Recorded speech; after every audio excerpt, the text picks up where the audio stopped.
new comedy, in inverted commas, Keep It Up with the Joneses. Yeah.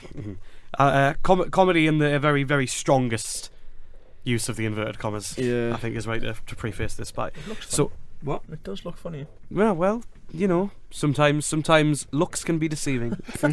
So, it's directed by Greg Mottola and he did Superbad. I think you butchered it both times. I think it's Mottola. Mottola. Yeah. Oh well, I've never seen that Try. name before. I apologise. Mottola.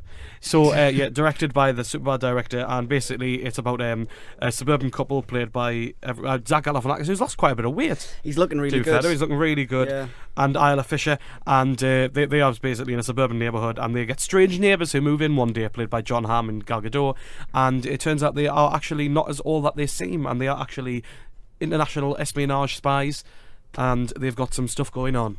As always. As you would expect, yeah. And they basically get tangled in the web after that, so it's all a bit fish out of water, to be fair. And but how many times did you laugh? 0 times. 0 times. I smiled once. I smiled a few times, but I never even felt a threat Not a twinge. of a laugh. Like I did, Yeah. like to be honest, I enjoyed the story. Like I think the actors worked quite well together. To be honest, I know you feel like there was very little chemistry. I thought there was a disturbing lack of chemistry between all 4 major characters. I think the story was there. I think, but to be honest, there's just the jokes didn't land. No. And I know I said that it would be maybe an improvement if they went to a 15 because it is a 12A certificate, but I think that just none of the jokes landed properly. I think there was a lot of witty banter they were going for, but no real punchlines or like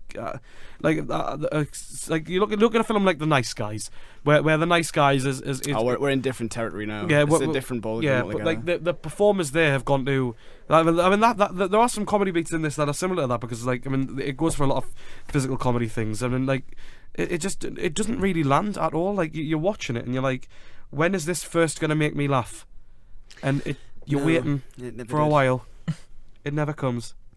I will say that Isla Fisher is at least committed enough to look like she's given it a proper go. Yeah. I mean, Isla Fisher is one of the worst things about Now You See Me. She was the reason I hated it so much, probably because of the sort of wide grin that she had as she pranced around the stage going, "Look at us doing magic, we're so cool." And at least in this she's sort of a bit more rooted and as a result slightly more funny. Not funny enough to have a laugh, but certainly funny enough to not make me want to jump through the cinema screen.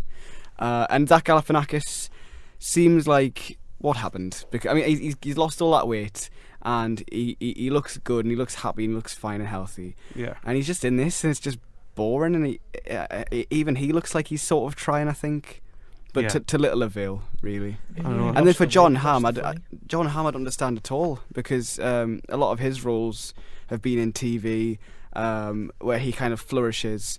And in this is he's given very little of interest or substance to do, and it just sort of passed us by. Gal Gadot's alright though. She's what you can expect from her. They're all game. I'll give them that. They're all too game, as if somebody has some secrets about their families that would be leaked if they didn't do the film. I've said this before about Mother's Day. I have the feeling that sometimes these films are made because there is some kind of secrets that wouldn't want to be leaked by those in charge. But that's just my opinion. And I said when the 12A certificate came up, I was like, this is gonna suck. Yeah. And I was right. Not that making it a 15... You audibly exclaimed when it came up. Yeah. Not that making it a 15 would have made it any better in its current form. Because, it's just not great. There's not much you could have done with it, really. But that's Keeping Up With the Joneses. It's in cinemas now, but it's not a recommend from this person. No, definitely not a recommend. So while I did enjoy the story, I wasn't bored, but... It's just I didn't even enjoy the story. You feel as a comedy if you don't make people laugh, and it did not make me laugh. Comedy should have at least one joke that works. Yes. And this did not have any of those. Yeah. So we'll move...